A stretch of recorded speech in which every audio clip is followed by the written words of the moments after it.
그 법인 파산 관련해 가지고 신청 요건, 뭐 비용, 절차, 기간 이런 것들 영상이 옛날에 제가 이제 혼자서 막 찍을 때 소리가 울리기도 하고 화질도 안 좋고 또 조명 이렇게 있으면 그게 다 비치기도 하고 막 해서 그런데 그게 막 쪼개져 있다 보니까 한 번에 다 설명되는 거 없냐 이렇게 자꾸 물어보셔가지고 또 소비자의 그 의뢰인의 니즈에 또 부합을 해야 되지 않겠습니까? 그래서 법인 파산 신청 요건, 비용, 절차, 기간, 뭐 등장인물, 뭐 이거에 대해서 한 방에 다 설명을 해드리겠습니다. 그러면 원래 이게 한 번에 설명을 하면 시간도 많이 걸리고 내용이 축약이 될 수밖에 없거든요.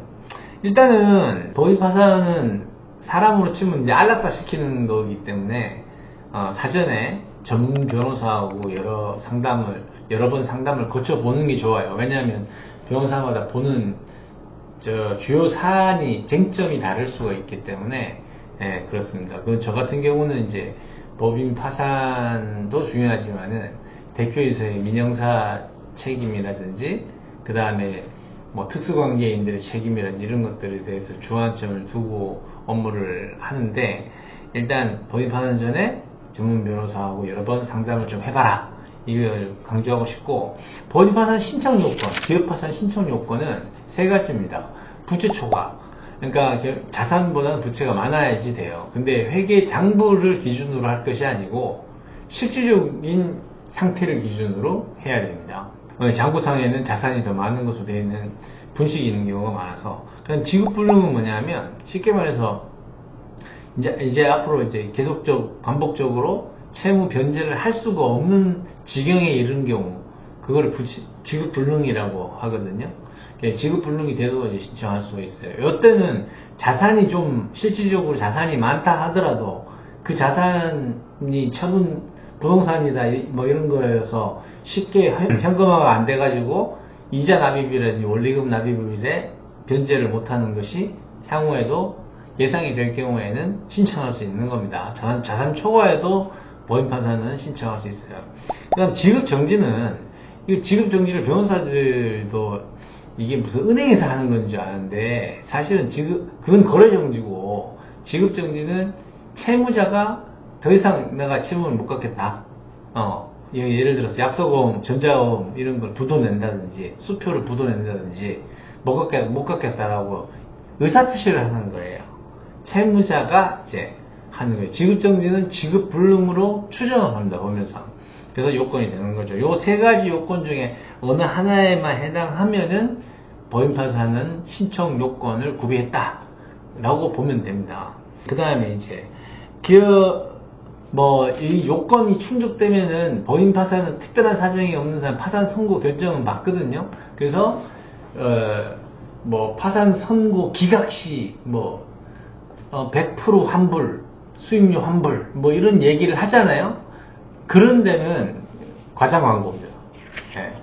이 요건 해당하면 무조건이라고 하기는 그렇지만 파산 선고는 나는 거기 때문에 그게 중요한 게 아니에요. 사전에 점검해야 될 것들을 점검하는 게 중요한 것이지. 일단은 그 다음에 이제 법인 파산 비용, 파산 신청 비용, 기업 파산 비용, 기업 파산 신청 비용이 뭐가 드느냐 이제 크게 한 네 가지가 있는데 한 예납금이 있습니다. 예납금은 파산 관제인 보수, 그 다음에 청산할 때 그냥 물건 같은 거를 매각하거나 할 때 그냥 하지 않잖아요. 수수료도 줘야 되고 그리고 집회 비용이라든지 이런 돈들에 쓰이는 건데 딱 정해져 있어요. 요거는 장부를 기준으로 해서 예납금을 매기니까 반드시 장부가 가라로 되어 있을 경우에는 실질적으로 가결선을 하거나 수정재무상태표를 만들어서 실질부채가 이겁니다 해서 예납금을 아껴야 됩니다. 자, 5억 미만이면 이제 500만원, 5억 이상 10억 미만이면 700만원, 10억 이상 30억 미만이면 1000만원, 30억 이상 50억 미만이면 1200만원, 50억 이상 100억 미만이면 1500만원, 2000만원 이상이면 2000만원 이상이 됩니다. 제가 옛날에 한 6년 전, 7년 전쯤에 했을 때는 예납금이 4,300만 원 정도 나왔던 그런 큰 사건들도 있었거든요. 예, 그게 들고 예납금 반환되지 않습니다. 이 회사 돈을 써도 돼요. 그래서 예납금을 사전에 준비를 해둬야 됩니다. 그리고 송달료는 이제 법원에서 이제 파산 선고 관련해가지고 여러 가지 우편물을 보내는데 채권 신고 안내서, 파산 선고 결정문, 뭐 여러 가지 집회 기일 통지서 뭐 이런 것들 보냈는데 우표값이 들잖아요. 그게 송달료인데 채권자 숫자에 따라서 달라집니다. 근데 채권자만 있는 게 아니고 관할 세무서라든지 주무관청이라든지 이런 이해관계인들이 더 들어와요. 그래서 예, 송달료는 조금 채권자 숫자보다는 조금 더 늘어난다 라고 보시면 되는데 5명이면 28만 6천원, 10명이면 36만 4천원, 20명이면 52만원, 30명이면 67만 6천원, 50명이면 98만 8천원, 100명이면 176만 8천원 뭐 이렇게 되어 있습니다. 요거는 채권자 숫자, 이해관계인 숫자에 따라서 딱 책정이 되는 거고 신청서 접수하면 내야 돼요. 접수 시에 내야 돼요. 예납금은 이제 접수하고 나서 이제 보통 1개월 이내 어느 기간에 내는 거고, 그리고 변호사 보수. 당연히 변호사 일 시키면서 돈을 줘야 되겠죠. 그러면 이제 변호사는 이제 사건 난이도라든지 자산의 종류, 채권자 숫자, 그 다음에 이제 여러 가지 뭐 변호사의 경력이나 뭐 이력, 뭐 여러 가지에 따라서 천차만별일 수 있습니다. 막 싸구려부터 비싼 데까지도 많은데 적정 수임료라는 것이 그래도 어느 정도 있거든. 시세라는 게 있거든요. 그래서 너무 많은 비용을 주거나 너무 싼 데를 선임한다 그러면은 내 사건이 박리담회로 다른 사건하고 그냥 기계적으로 처리되는구나 이렇게 생각하시면 돼요. 적정 수임료를 주시면 되는 거고, 그리고 인지대라는 게 있는데 법인파산 인지대가 무지하게 쌉니다. 1,000원입니다. 1,000원. 우표를 붙이거든요. 우표 비슷한 걸 붙이거든요. 그래서 이제 그건 1,000원이라서 무시하면 되고, 그 다음에 법인 파산 비용이나 기업 파산 신청 비용을 어떻게 마련하느냐. 이거는 법인의 청산 업무와 관련된 직결된 업무이기 때문에 법인 자금으로 쓰시면 됩니다. 우선권이 있어요. 예. 근데 이제 요거는 현금이 있으면 현금으로 쓰시면 되고, 법원에 법인 주거래 계좌 예금이 있으면은 그걸로 쓰시면 되고, 없다 그러면은 법인 차량이라든지 뭐 임차 보증금이라든지 뭐 여러 자산 외상 매출금이라든지 이런 거 수령해 가지고 쓰시면 됩니다. 다만 이제 그 주거래 계좌에 보통 채무가 있을 수 있거든요. 그러면 이제 이자나 원금을 연체를 하게 되면은 이제 거래 정지를 당해요. 그러면 이제 인출이 안 되고 상계를 당할 수가 있습니다. 이 법인 파산에서는 상계를 굉장히 오랜 기간까지 할 수 있는데, 올 최후 배당에서 배당 제외 기간이라고 하는 게 있는데, 뭐 그까지 몰라셔도 되고, 아주 언제든지 상계할 수 있다 이렇게 생각하시면 돼요. 거기다 돈을 넣어놓고 있는데 내가 예납금도 쓰고 변호사 보수 쓰고 인지 송달료 쓰려고 계획을 했는데 거기 딱 넣어놨다 그러면 상계돼가지고 돈이 빵원 되겠죠. 변호사한테 방법을 잘 들으시길 바랍니다. 그래서 법인 파산 비용은 법인 자금을 쓸 수가 있는데 현금이 없다면 법인 자산을 매각해서 그 비용으로 쓸 수 있다. 근데 자산을 매각할 때 주의할 점은 적정 시세에 매각을 해야 됩니다. 예를 중고 차량이다 치자. 그러면은 이게 중고차 어플이나 이 홈페이지 같은 게 있잖아요. 중고차. 그러면 거기에다가 차종, 연식, 뭐 키로수 이런 거 넣으면은 적정 시세가 나와요. 그러면 그 기준으로 주문해가지고 파시면 아무 하자가 없어요. 그래서 그 돈 가지고 인지대, 예납금, 변호사 보수, 송달료 이런 걸 납부하시면 아무 문제가 없는데 연가에 팔면 안 됩니다. 1,000만 원 받을 수 있는데 내가 아는 사람한테 예를 들어서 500만 원에 팔았다. 그러면은 500만 원의 차익을 빼돌린 거나 다름없거든요. 예, 그래서 그런 것들은 나중에 걸리면 조사를 하게 되면은 그 재산을 받아가는 사람이 차익 부분만큼 내놓든지 아니면 그 해당 재산을 원상회복하든지 이제 그렇게 이제 처리가 됩니다. 그렇기 때문에 법인파산 신청 비용 마련 방법은 법인 자산 중에서 사용할 수 있다. 이렇게 생각을 하시면 되고, 법인파산 절차는 이제 우선 신청서 써야겠죠. 신청서 쓰는데 저 같은 경우는 3, 4주 잡습니다. 예, 왜냐하면 이제 3개년, 이제 5개년 다 정리하고 대표이사 이제 금융자료나 회계자료 보면서 대표이사 민영사 책임 발생 여부라든지 다른 또 누가 또 돈을 토해내야 된다거나 그런 사행위가 있는지 이런 걸 다 점검을 해야 되기 때문에 시간을 좀 드리고 있고, 접수 후에는 이제 대표 신문이 있는데 요거는 접수하고 나서 통상 2주 내지 3주 내에 잡힙니다. 판사하고 만나는 건데 서울회생법원에서는 비대면으로 대부분 처리하고 있고, 영납금은 이제 접수하고 파산 선고 전까지 내면 되고, 그 다음에 파산 선고 결정 요거는 접수하고 1개월 내지 뭐 2개월 상관 안에 나요. 그리고 채권 신고나 시부인은 파산 선고시로부터 통상 한 1개월 정도 기간으로 실무상 정하거든요. 채권자들 자기들 채권 신고하라고. 그리고 채권 조사, 이제 채권 신고한 게 맞냐 안 맞냐, 그러면 채권 조사하고 1회 채권자 집회가 파산 선고시로부터 통상 2개월 좀 후에 이제 지정이 됩니다. 이건 변동이 좀 있어요. 그리고 이제 물건을 파산 선고가 나면 파산 관제인이라는 사람이 등장을 하는데, 이 사람이 법인의 자산을 매각해서 현금화하기 시작합니다.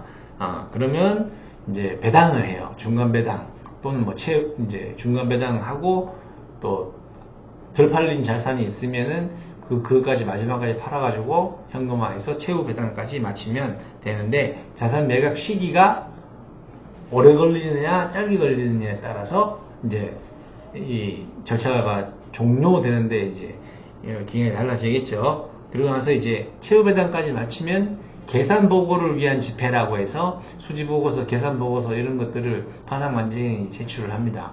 그러면 이제 그것들을 채권자들에 배포하고 얼마의 자산이 있었는데 얼마에 팔았고 청산 비용 얼마 빼고 이제 실제로 배당률이 얼마고 뭐 이런 것들을 하게 됩니다. 그리고 이제 법인 파산, 기업 파산에서 등장인물이 있는데, 일단은 법인의 대표자가 있겠죠. 그 다음에 어디 로펌을 선정했으면은 그걸 신청 대리인이라고 하고, 그 다음에 파산 선고가 나면 파산 관제인이라는 사람이 있어요. 파산 관제인이 청산 업무를 다 해요. 대표이사의 관리처분 권한을 다 이전받아가지고 소송 수행도 하고 물건도 팔고 배당도 하고 변제도 하고 절차를 끌고 갑니다. 그러니까 파산 관제인이 있고, 그 다음에 담보권자가 있고, 그 다음에 이제 우선 수시로 변제해야 되는 재단 채권자가 있고, 배당을 받아야 되는 파산 채권자가 있고, 그리고 아무것도 아닌 후순위 채권자가 있고, 뭐 그렇습니다.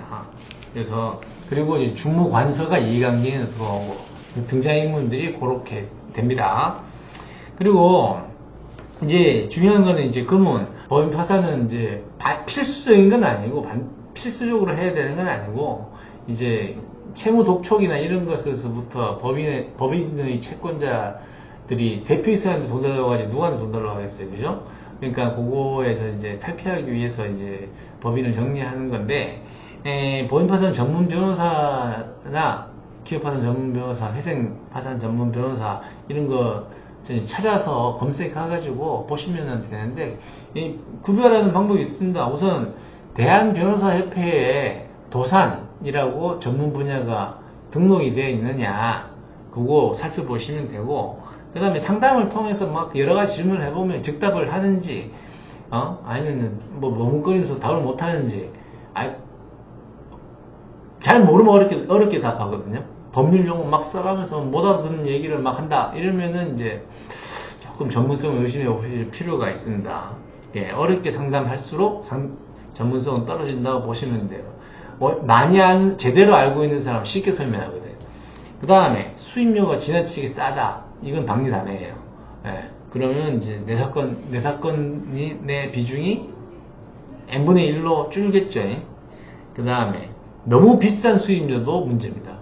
회사 사이즈마다 매출 규모나 자산 이런 거에 따라서 정해져 있는 업무가 있기 때문에 너무 비싸도 안 되고, 그래서 그렇게 하면 되고, 그 다음에 변호사가 이제 그 작성한 어떤 저 블로그 글이라든지, 그 다음에 유튜브라든지, 그런 거 보시고, 내용을 좀 이제 살펴보시면은, 아, 요 변호사, 저 변호사가 가 낫겠다.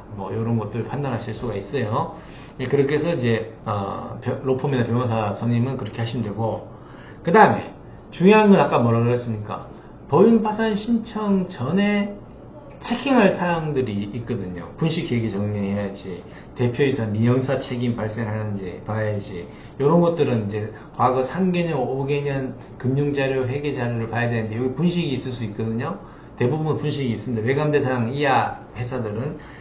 그래서 그런 건 보고, 그 다음에 사회행위, 편파 변제 행위, 가수근무를 변제했다든지, 특수관계인이나 나하고 우선권이 없는데 나하고 지근거리 있거나 친한 사람들 거, 가족들 거 채무를 먼저 변제했다든지 이런 것들이 있는지, 체불임금, 퇴직금 관련해서 형사 책임이 있으니까 그런 거 점검해야 되고, 그 다음에 책임경영이익약정, 투명경영이익약정 위반이 없는지, 그리고 가지급금 같은 회사 돈을 개인이 가져간 경우에는 그걸 어느 용도에 썼는지, 이런 것들은 이제 그 업무상 횡령 배임이나 반환 문제가 발생할 수 있기 때문에 주의를 기울여야 됩니다. 그리고 나머지는 이제 기타 업종별로, 업태별로 특성이 있어요. 이게 수준한 리베이트를 줘야 되는 경우도 있고, 회계 처리가 되는 그 비용 초과로 접대를 해야 되는 그런 업종도 있고, 그런 것들이 있습니다. 그러면 이제 그런 것들이 근거 자료가 없는데, 가지급금으로 잡혀 있거나, 그렇거든요. 그래서 그런 것들은 잘 주의를 하시면 되고, 그 다음에, 아까, 보인파산 신청서 준비부터 그 배당 마치고 종료하는 데까지 기간을 설명드렸잖아요. 보인파산이 완전히 끝나는 거는 이제 천차만별인데 통상 10개월에서 1년으로 보시면 돼요. 이제 자산이 잘 안 팔린다. 부동산 100억짜리를 가지고 있다 그러면은 이게 안 팔리거든요. 요즘같이 부동산 시장에 이렇게 좀 처져 있는 기간에는. 그래서 그런 것들은 3년 4년 막 걸릴 수가 있습니다. 그러면 이제 어쨌든 법인파산 절차가 종료가 되면 그러면은 마지막으로 이제 종료됐다고 판결문이 신청 대리인인 변호사에게 송달이 됩니다. 그러면 그거를 이제 의뢰인한테 전달해 주시면 끝나는 거거든요. 그래서 이렇게 해서 법인파산 신청 전에 체킹할 거, 신청 요건, 비용, 절차, 기간, 이걸 한 방에 한 큐로 그냥 설명을 드리려고 하다 보니까 말이 좀 빨라지고 좀 그렇긴 한데, 사실은 제 유튜브 보시면은 리스니 뭐니 항목별로 거의 다 해놨습니다. 제가 혼자서 찍다 보니까 이게 과거에 찍어 놓은 것들을 울리고 음질 안 좋고 화질 안 좋고 이럴 수 있는데, 내용은 정말 제가 경험한 걸 얘기한 거기 때문에 그 내용의 어떤 진실성이라든지 사실성 이런 것들은 의심하지 마시고 들으셔두면 좋습니다. 어쨌든 제가 하도 요청을 받아서 한 큐로 그냥 요거를 한번 설명을 해봤습니다. 근데 벌써 20분 다 돼가네. 19분 넘어가는데, 어쨌든 요걸 한번 보시고 법인 정리 청산 이런 걸 할 때 결정하시는데 조금 도움이 되셨으면 좋겠습니다. 감사합니다.